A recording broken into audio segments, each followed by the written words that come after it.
Guys, welcome back to the channel, and today we've got some brilliant product to show you. We've got the Mizuno Pro range, new for 2024, but before we get into it, remember to hit that subscribe button and tell all your golfing friends.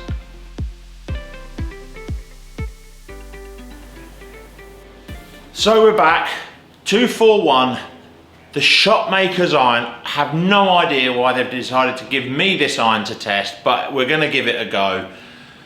It's a beautiful looking iron, isn't it? It's a pure blade, it's aggressively tapered at the top, it looks stunning. There's nothing else that can be said about the look of this iron. I think every golfer on the planet would love to play a set of these.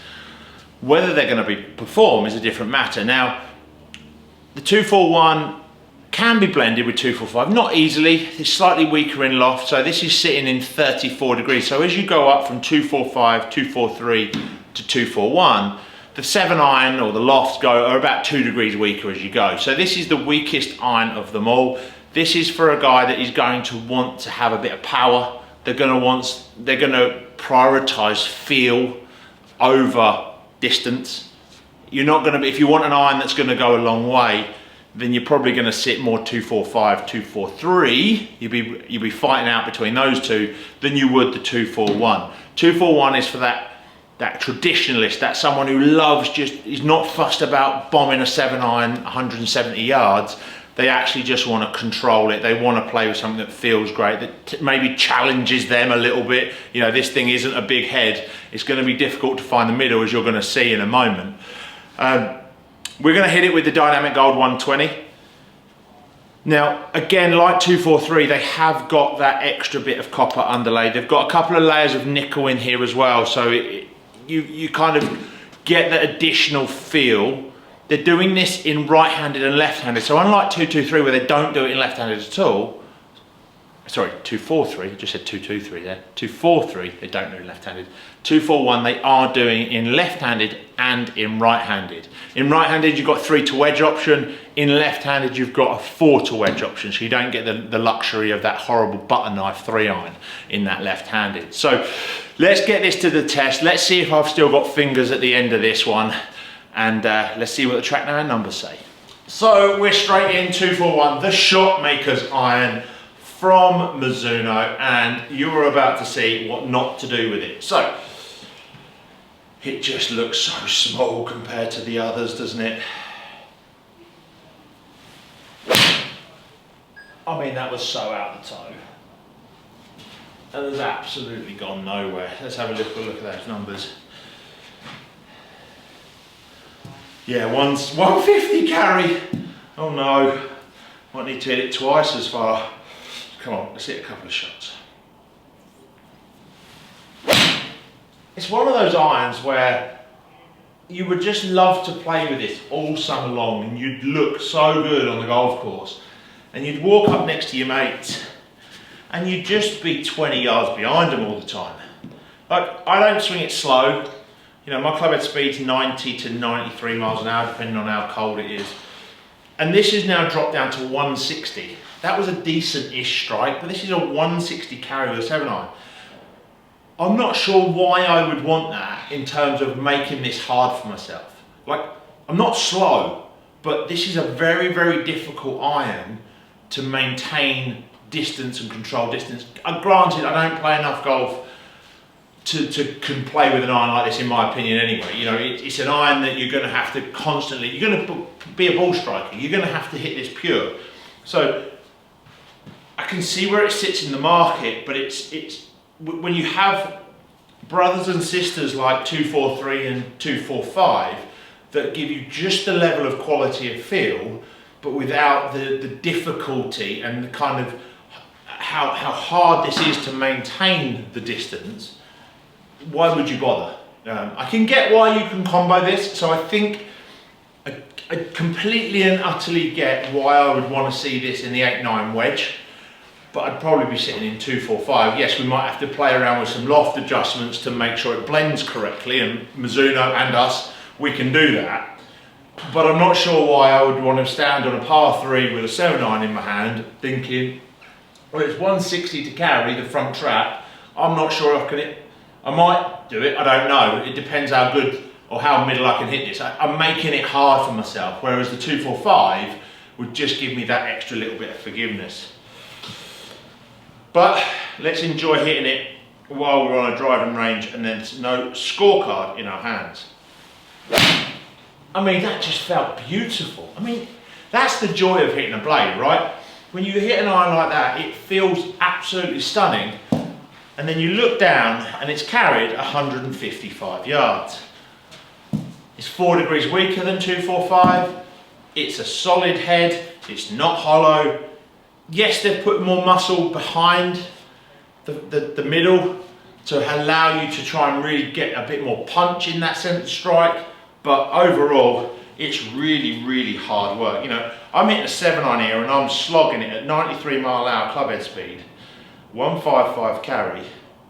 My fear would be, is Chris with his 78 miles an hour clubhead speed would knock it past me with any other iron.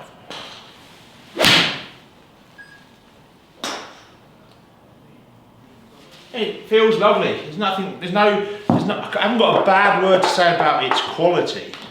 It's just, I'm not sure why you would pick this iron when there's so many good options in forged in terms of look that can just give you so much more back on that off centre strike. Oh! And that's one of the biggest problems with 241, is that on a cold morning, when you hit it as bad as that, it stings. I don't know if I've got another one in my locker. Oh, that was horrendous. You might want to put a volume warning on that one, because that was a horrible squeal. Oh, it's so hard to hit. It's so nice to look at, but so hard to hit.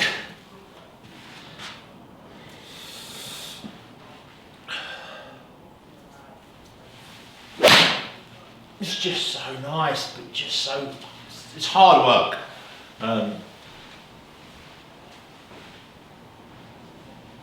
There you go, 162, and I really got that one really nicely. So I've really had to work hard with 241. Don't get me wrong, it's one of those irons that I absolutely love looking at, but it would scare the life out of me. I had to take a bag of these out on the golf course.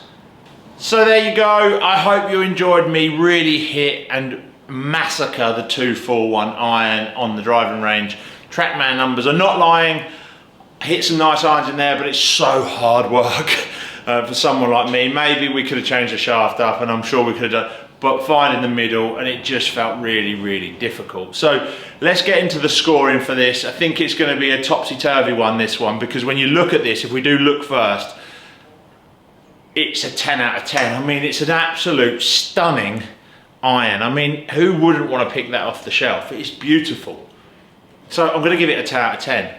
Feel, well, the ones that came out the face and not out the toe or off the bottom felt beautiful. They were stunning. They were just, there's no better feeling than the Mizuno iron when it comes that solid. So I'm going to give it a 10 out of 10. So that's 2 10s for look and feel. There isn't a better iron. I don't think you're going to find a better iron in terms of look and feel.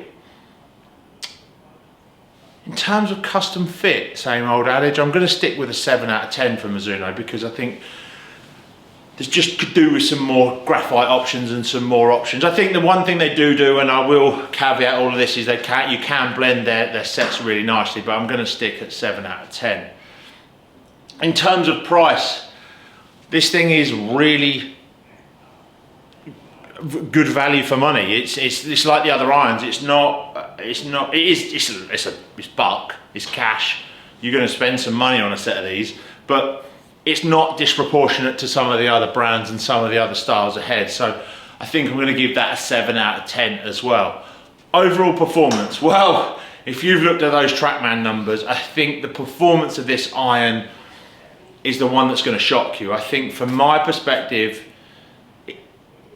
you've got to hit this iron out of the middle to really get what you want out of it. And even then, even when I hit 1 or 2 there, it was still miles off some of the other forged clubs that I hit, meaning that it made it difficult, and maybe I lost the enjoyment, and I'd almost be panicking if I was hitting over that iron. And I don't think that's a great look or a great sensation to have when you get an iron like this and you want to put it behind the ball and you're standing on that par 3 or shot into that nice par 4 and you're worried whether you're going to get the right distance or enough distance out of this, or you've got to hit it absolutely perfect. And I understand that Mizuno have said that this is their shot maker's iron, because you have to be pure with this iron. So I think overall performance wise, there's no give in the heel or the toe. So for me, I'm going to be really critical with performance here, and I'm going to give it a 5 out of 10. So it's a great iron, it looks great, it feels great, the performance is 50-50. Overall, the Mizuno 241 gets a score of 39 out of 50. So there you go guys, there is the Mizuno Pro range irons. All the videos have been done, all the reviews are out there on our channel. I hope you enjoy them. You can see the difference between 245, 243 and the fantastic looking but the poor performance of the 241. They're all good, we know they're all good, and as a Mizuno lover, I've always loved the set of Mizuno irons. It's a great range, and there's so much flexibility within the range. You can combo all over the place. Remember, we do build these. We love working with our friends at Mizuno and building this product in our custom build center. Rob absolutely loves building up a funky set of Mizuno irons. They're a great product to work with. But look, that's enough for us today. 241, good iron, however, needs a shot maker to really get the best out of it. If you like our videos guys, please hit that subscribe button and tell all your golfing friends.